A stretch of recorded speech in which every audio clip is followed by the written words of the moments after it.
car crash cases, defective products, dangerous drugs, injuries, and abuse. Across the state of Alabama, the attorneys, proudly sponsored by the law firm of Hollis Wright, are here to serve you. Your tough legal questions answered by our experts. The Attorneys with Josh Wright from the law firm of Hollis Wright and host David Lamb. Good evening and welcome into The Attorneys. Thank you so much for joining us this Sunday evening. For the next half hour, we have a panel of experts that are standing by to deal with a topic that we believe is of interest to you as we make our way through the conversation about debt collection and bankruptcy. If you have a question, you can get it to us. You'll see the ways to do that on the bottom of your screen. Also, Hollis Wright makes available each and every Sunday evening, standing by live to speak with you, attorneys from the firm. So if you get a question, don't really want it on air, want to speak with someone individually, you can take advantage of that opportunity all throughout the program the evening. Leading our conversation from the firm of Hollis Wright. Good to see you, Josh Wright, once again. You too. I hope you had another great week, David. I did. Thank you, sir. You know, one of the number one causes of bankruptcy in our country is the lack of health insurance and medical bills that stack up on people. We see it a lot. And so I'm glad to do this show because it's going to be able to kind of lead, guide, and direct people through those types of circumstances. And if they're having financial issues or debt collection issues, we're going to be able to at least help them a little bit today, and that's my hope. Alaric May with the May Law Firm is our guest today. And oftentimes there are topics, David, that we do that we don't have any experience in, and we bring the experts on, and Alaric is great at that. As we were just talking kind of pre-production before we started, this is no different than we're sitting at a conference room table, and I want people to be able to have you in their living room at a conference room table answering questions today. So first of all, thank you for being on. Thank you for having me. Talking about this. Thank you for having me. How did you get into this area of the law? Because it truly is not something everybody does. It's a special area. I mean, when we talk about debt collection, that's a very big area of the law, but it's also a specialty, and the same thing with bankruptcy. How did you get into this stuff? I got into it 22 years ago. Just saw that there was a need. Back then, not just back then, but even now, we were in financial difficulties and strains, and repeatedly had individuals who needed some help and some guidance along the way. And from that, I just matriculated from just general practice into the area of bankruptcy to help people through this time, because bankruptcy is a federal entity, and it requires some specialty to actually undertake and to effectively handle. What do you see most often, just kind of general bankruptcy? Do you see medical records becoming or medical bills rather, a significant issue causing bankruptcy, or is it just financial weight that ultimately just kind of results in bankruptcy? What do you see most? I think it's a combination of everything. One, it's just the economic climate, but to answer that question, I do see that there are a lot of medical bills that is the catalyst of the financial difficulties. And what's odd, it's not just situations where there are people who didn't have medical insurance. The majority of my clients who find themselves in some financial constraints or ruins are people who had medical insurance, but who had some sort of catastrophic injury or who've had cancer, and their deductibles or the amount that the insurance company is not paying amounts to tens of thousands of dollars that they just can't pay. And so for that reason, they find themselves filing either Chapter 7 or Chapter 13 bankruptcy. A lot of people don't realize this. Can a creditor put you into bankruptcy? Once you filed the creditor, once you have filed the bankruptcy, if you fail to list a creditor, they can put themselves into that bankruptcy. If you owe a certain amount to a creditor, do they have the ability to force you into bankruptcy? No, no one can make you go into bankruptcy. They, as you know, they can sue you and potentially garnish your wages, garnish your bank accounts, things of that nature, but they can't specifically force you into the bankruptcy. All right, so let's talk and kind of unpackage this just a little bit. Talk a little bit about the types of bankruptcy there are and how you normally advise clients when they come to your conference room table. How do you advise them on what their options are? Sure. There's two types of what we call bankruptcy. There's Chapter 7, which is the liquidation or dissolution of debts. In Chapter 7, you basically, if you meet the means test, which is you meet the average amount of income for the family in Alabama, taking into consideration the number of people in your household. If you can meet that test, then you can file Chapter 7, which is liquidation. Chapter 13 is more of a reorganization. That's where you take your debts, and when I'm actually speaking to my clients, I try to make it non-legal as possible in legal terms. I'll tell people you put them into one pot, is what I say. And then from that pot, you take all of your debts and you pay them out either over a 36-month time period, 48 months, or 60 months. So basically 3 to 5 years. Now, there's reasons as to why you would file a 7 versus a 13, and those reasons you need to really understand and know before you decide which one you're actually going to do, which route you're going to take, because they both have different advantages and disadvantages. So this is why we bring guys like Alaric on. This is a complicated area of the law, and this is someone that you want to sit down with if you're going through this circumstance and you want to evaluate if a 7 is appropriate, if a 13 is appropriate, or if you can even file bankruptcy in the first place. You got to have a guy like this on your team. Correct. All right, when we come back, I want to talk a little bit more about the 7s and the 13s. And whether or not you have the ability to file that bankruptcy in the first place. Let's unpackage that even more. Sounds good. We're stepping aside. Stay tuned. We've got more of the attorneys coming right up.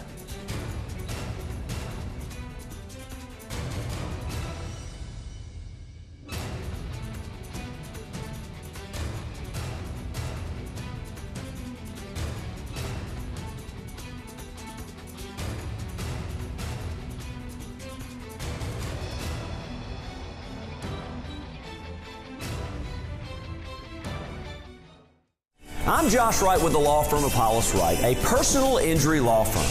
Thank you for watching The Attorneys. Now, we hope you, a friend, or a loved one never needs legal counsel for a case. But if you do, the goal of the show is simple. Provide answers and legal counsel when you need it the most. Your call to the show is free, so if you have questions specific to the show or related to other accident or injury-related topics, you can call, email, or text us. Or you can also follow us on Facebook or Twitter, or simply contact us by going to hollis-wright.com and click on the Contact Us link. We know your time is valuable, so thank you for spending it with us watching The Attorneys.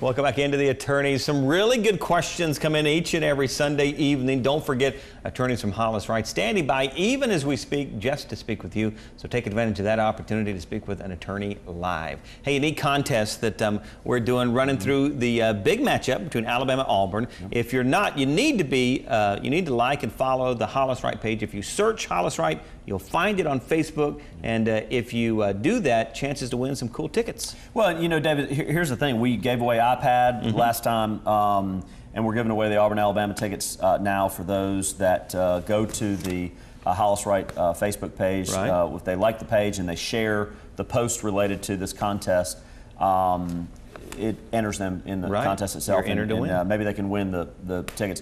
Our goal, honestly, is to give back to the community, to say thank you for what you've done for us for the last 5 to 6 years, but also to assist people in realizing that if they watch Facebook or they go to Facebook on a daily basis, there's some important information that we can provide to them. Hopefully that'll help them in their everyday life. Yeah, all you have to do, like the firm, follow them on Facebook, and then share the post, and then you're entered to win, giving away 2 sets of 2 tickets. All right, Attorney May, let's go back to this. What decision has to be made early on in these cases to determine whether or not somebody even meets the means test that you talked about? You know, because some people may come to you and say, I think I need to file bankruptcy, and at the end of the day, you got to look at them and say, look, I'm sorry, you don't meet the testing to be able to do that. Sure. How do you do that analysis? That analysis is relatively quick. What we have to determine is what is their gross salary per month. But in addition to that person, you also have to compute their spouse. Okay. So the spouse does not have to be included in any other way other than factoring in the means test. So the first thing I would look at if they say they wanted to file a Chapter 7 was to see whether they met the means, and that is taking the combined household's income, gross income, along with how many dependents live in the household. From that, I'm able to put that into my computer, into my formula, and it will tell me whether they meet the means test, whether they're above it or whether they're below it. Another critical factor when someone says they want to file Chapter 7 is, have you filed a Chapter 7 in the last 8 years? Because if you have filed a Chapter 7 in the last 8 years, you do not qualify to file another. Talk about Chapter 13, which is restructuring. Sure. If you don't continue making your payments during that, sure. Can you get kicked out of the 13? You absolutely can, and more than likely will. These bankruptcy judges are very serious with the plans that are placed into effect or proposed. And when I say that, what we do is we propose a 60-month plan for a certain amount of dollars per month. That will then pay out that plan pay out those debts over 60 months. Can imagine if you are late 1 month, or if you get sick or something along that line, you're outside of your plan. You're outside of the 60 month. We're dollar for dollar paying that plan off at X amount of dollars. And so if you miss 1 or 2 months, you've now stretched the plan out beyond the 60-month time frame, which, unless the judge approves it, is not illegal. Yeah. We've got some good questions coming in here. Question here: if I file for bankruptcy, will my creditor stop harassing me? Absolutely. Your creditor, by federal law, your creditors absolutely have to stop harassing you at the moment that bankruptcy is filed. And I tell my clients, of course, you have to give them time to get notice. Right. One thing you would want them to do, most people when they're filing bankruptcy, aren't answering their phone. Yeah. I tell people, answer your phone now and give them your case number. And you brought up spouses earlier. A question here: how will bankruptcy affect my spouse, if at all? For the most part, it will not affect your spouse. We do use your spouse's income for the means test. Okay. And that's in a Chapter 13 or Chapter 7. Other than that, the only way it affects your spouse is if your spouse is a joint debtor in some debt that you're placing into bankruptcy. So go ahead. I apologize. So let's say if you're putting your house in and you're joint debtors on the house, my client, the debtor, can relieve themselves of the responsibility of the house, but that debt would then fall on that spouse. And so creditors could collect against that spouse, but no longer collect against my client or the debtor. All right, and when I was jumping in on you there, I was just going to ask a question related to the husband and wife. Let me ask you this.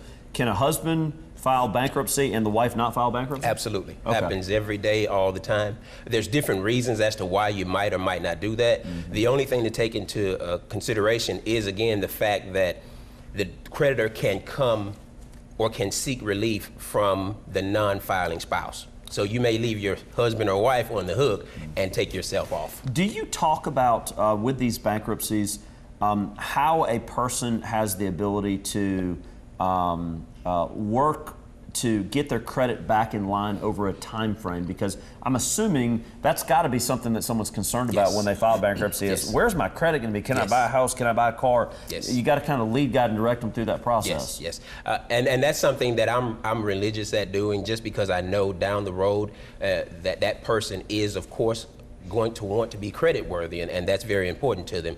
There are ways to actually improve your credit post-bankruptcy. Excuse me. And most folk will not realize that post-bankruptcy, you're oftentimes more credit worthy than you were pre-bankruptcy. One of the main ways to improve your credit after bankruptcy is to continue to pay your secured debt, your house and your car, without being late at all. That automatically will improve your credit score. Another way is for your non-secured debts, which are your credit cards. Again, just don't be late on each one of those. And by late, I mean don't go beyond that grace period. If you do that effectively for 1 year, then your credit will automatically improve post-bankruptcy. And then after a year after discharge, you're qualified for conventional loans, FHA loans, other kind of home loans. And that's a big question that people often ask. Yeah. When will I be able to apply for a house or apply for a loan for a house? And the typical answer is about a year post-discharge. What is the, I've heard from people that they are afraid to file bankruptcy or consider bankruptcy because they're afraid they're going to be booted out of their home, and they're current on their mortgage though. Right. How does that work? I mean, are you guaranteed to get kicked out of your home and have to give your mortgage up, or can you maintain your mortgage? I mean, how does that work? Because I know that's an issue that concerns families all over the state. Right. That is probably the number one misconception about bankruptcy is I'm going to lose my house or I'm going to lose my car if I file Chapter 7. That is absolutely incorrect. The criteria to maintain your house and your car is simple. If they are current at the time that you file, then you're able to what we call reaffirm. And all that means is you're able to enter into a new contract with that lender or with that company, exact same terms, exact same interest rate, exact same payment. You just take them outside of the Chapter 7 and file and enter into a new contract with them. The only criteria, again, is you have to be current. Now, if you're not current, then you risk losing that house or that car. But that's, again, why you would want to go to someone who's an expert in bankruptcy. You don't want to go with someone who's the cheapest all the time, because sometimes you get what you pay for. And in these situations, I've seen people lose houses and cars. You need to go with someone who's going to advise you and look at your situation and advise you as to if Chapter 7 is the best route, and if we are absolutely positive, 99% positive, because we're not the judge, that this is a situation where you will not lose that house and you will not lose that car. I know we're going to break. When we come back, let's talk just for a moment about kind of the process that's used to determine if somebody's eligible for this. That sounds good. We're stepping aside our final break of the evening. A reminder, if you want to take advantage of that opportunity to speak with attorneys from Hollis Wright, now's the time to do so. Stay tuned. The final segment of The Attorneys coming right up.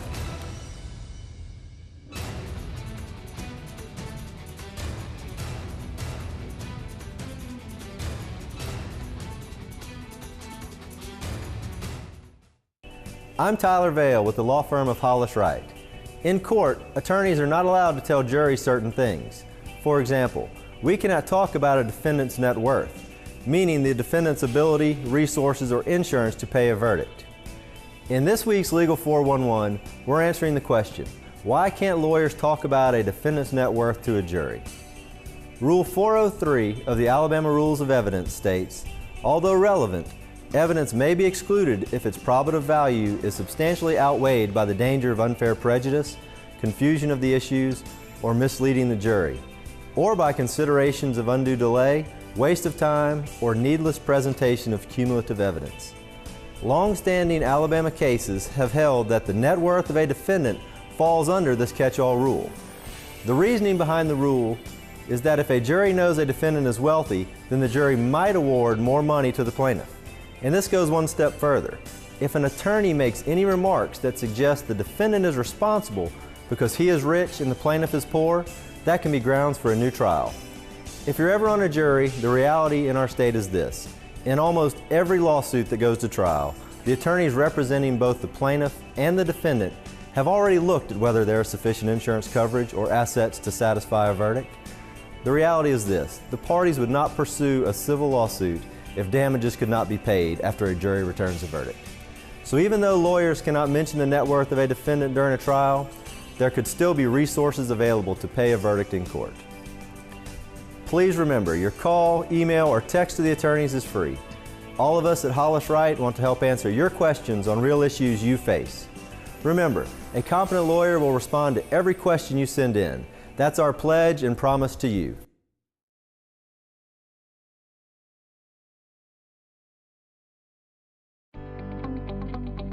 It's common for a potential client to ask, there are many great firms out there. What separates Hollis Wright from other law firms? My response is generally to talk about the strengths of our law firm in handling cases throughout Alabama and the United States. That we've recovered through verdicts and settlements, hundreds of millions of dollars for our clients. That we have financial resources to hire any required expert and to take their case all the way to trial, even if it costs us hundreds of thousands of dollars to do so. That we handle cases only on a contingency fee, which means we never ask the client to pay any costs of litigation whatsoever, and only recover those costs in a fee if we win for the client. That we have a staff of more than 20 employees that help us litigate cases from start to finish.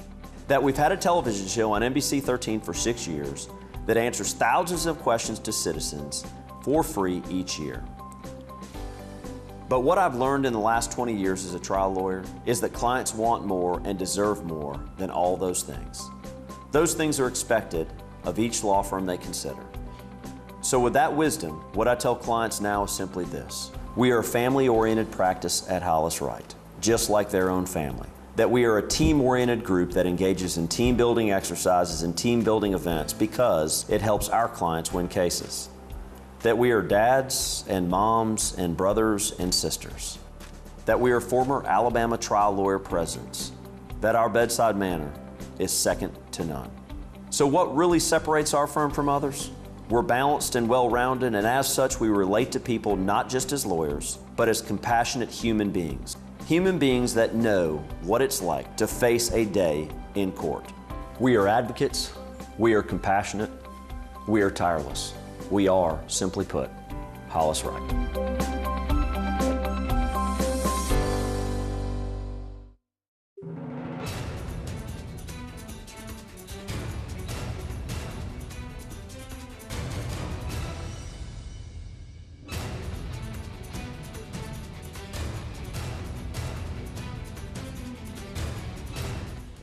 Welcome back into the attorneys. Our final segment. Go ahead and take advantage of the opportunity to speak with attorneys standing by live. Just a few minutes remaining. Some questions that we've got. Always get great questions. A question here, what debts remain after filing Chapter 13 and Chapter 7? That's a excuse me, a complicated area, and so you want to again make sure that you hire someone who's competent in the area, because in a Chapter 13, usually there aren't many debts remaining because you've put all of your debts into one plan. The only debts that will be remaining in a Chapter 13 are debts that you failed to list and those creditors failed to include themselves. In a Chapter 7, that's a little different. You can't put in alimony, you can't put in child support, you can't put in student loans, you can't put in recent taxes within the last 3 years, you can't put in any sort of criminal restitution or any sort of personal injury debt that is related to any DUI accident. Okay. Other than that, for the most part, everything is able to be included and discharged. All right, another question we have. Sure. What happens after I file for bankruptcy? Immediately after you file, at the second you file, you get the protection of the bankruptcy court, meaning you get an automatic stay. That means that creditors can no longer collect against you. They cannot make harassing calls. They can't continue to garnish you. Any sort of collection attempts are immediately halted by federal law. So that's what happens immediately after. Thereafter, in about 30 days, you'll go to one hearing if you're filing Chapter 7, and at least 2 hearings if you're filing Chapter 13, and the process begins. Chapter 7s are usually discharged within about 4 months, and discharge means, in essence, over. Right. All your debts are liquidated. In a Chapter 13, it just depends on if you have a 3-year, 4-year, or 5-year plan. But after that term is up and you've paid off your debts, then you're discharged then also. Hey, question I had that we sometimes see, do you have an obligation to notify your bankruptcy lawyer if you have a lawsuit, personal injury lawsuit, that develops during the pendency of your bankruptcy? Yes, sir. In a Chapter 13, and usually we find that in a Chapter 13, let me back up. The short answer to that is yes, because all of your proceeds and assets, and that's considered an asset, are part of the bankruptcy and subject to administration by the trustee. So you have an obligation and a duty, as well as the attorney has the obligation and duty to notify the trustee and the judge that you have a pending lawsuit. And in actuality, before you can settle any sort of personal injury lawsuit, you have to actually get approval from the judge, the bankruptcy judge, to approve the attorney fees as well as to approve the actual lawsuit itself. You know, I know one of the statistics that we had on the firm facts tonight is that 2/3 of Americans are living paycheck to paycheck. Yes, sir. How do you handle, with that fact in your holster, so to speak, how do you handle the person that comes into you and says, look, I'm embarrassed to file and embarrassed to be here in the first place? How do you handle that? I mean, because I know people need to recognize that bankruptcy is a plan that really can help them. Correct. And if it's not abused and it's used for the right purposes, it can be very helpful. Correct. But how do you handle that? One of the first things that I tell people, and I do get that every day, one of the first things that I tell people is bankruptcy is not about morality. That's something that I think is very important for us and for Alabamians to understand. we've been taught that to pay our debts is the right thing to do. And in essence, we understand that. But I try to explain to my people that this is a business decision in most parts. If you cannot afford it, you simply can't afford it, but it doesn't make you a bad person. What we need to determine at this point is what is the best route to make you able, or to bring you back to zero. Because usually my clients are in the red, and what we're trying to do is to bring them back to at least zero, to where they're credit worthy, and they can now go out and purchase things and purchase houses and cars and things of that nature. You know, David, a lot of times what we see with reference to these bankruptcies is nobody went into the debt with the expectation that I wasn't going to be able to pay for this. Mm-hmm. It's a change in circumstance of a death in the family that was the income. It is a lost job. It is another issue that happened, medical bills, et cetera, et cetera. We could go on. And those are the things that sometimes get people into trouble. And they just need to realize that there are guys out there that can help and can really protect you in those moments to make sure that you are handled correctly. Have 2.5 minutes remaining, but real quick, a question here I wanted to get to. When will I be discharged from bankruptcy? In a Chapter 7, you'll be discharged usually in about 4 months. Okay. That finishes that out. In a Chapter 13, it depends on your plan. If it's again, you can be discharged anywhere from 36 to 60 months, just depending on the plan you propose to the judge. But once you've completed that, then you're discharged. All right, a couple of minutes remaining. Opportunity for a final thought from the both of you. And Alaric, if you would, you please, sir, go first. I would just express to people that bankruptcy is a federal entity. With that said, it's very important to make sure that you pick the right person to actually handle your case. This is not a pick someone in the phone book or just by a billboard, the cheapest price, because this can affect you for the rest of your life. Right. It remains on your credit for 10 years, but there are ways that you can actually survive bankruptcy. It's not hard, but you have to be advised in the right way and the right manner to do that. I'd just echo that you can tell, Alaric knows his stuff, and you want to be with people that can help you through the process, because it is, there's a form of embarrassment for people, there's frustration, there's family turmoil that can surround bankruptcies. You want to have somebody properly lead you through this process to make sure that, at least from a legal perspective, you're on the road to recovery, and not just on the road to recovery, but on the road to recovery so that you got credit down the road and you can do things correctly moving forward to get yourself back to the place you wanted to be. So guys like Alaric are perfect in this. First of all, thank you for being Excellent. on. Thank you for job, having by me. the way. Thank you. I appreciate that. Thank you, Alaric, for being with us. And as always, we really appreciate you being with us as well. As we wrap things up here, ways you can continue to get in touch with the firm of Hollis Wright. Take advantage of that. Also, you want to be a part of those tickets to the Alabama-Auburn game. All you have to do, search the term Hollis Wright, find the firm on Facebook, follow, like, and share, and then you'll be entered to win. Thanks so much for being with us. We'll see you next time on The Attorney. Thanks for watching The Attorneys, sponsored by Hollis Wright.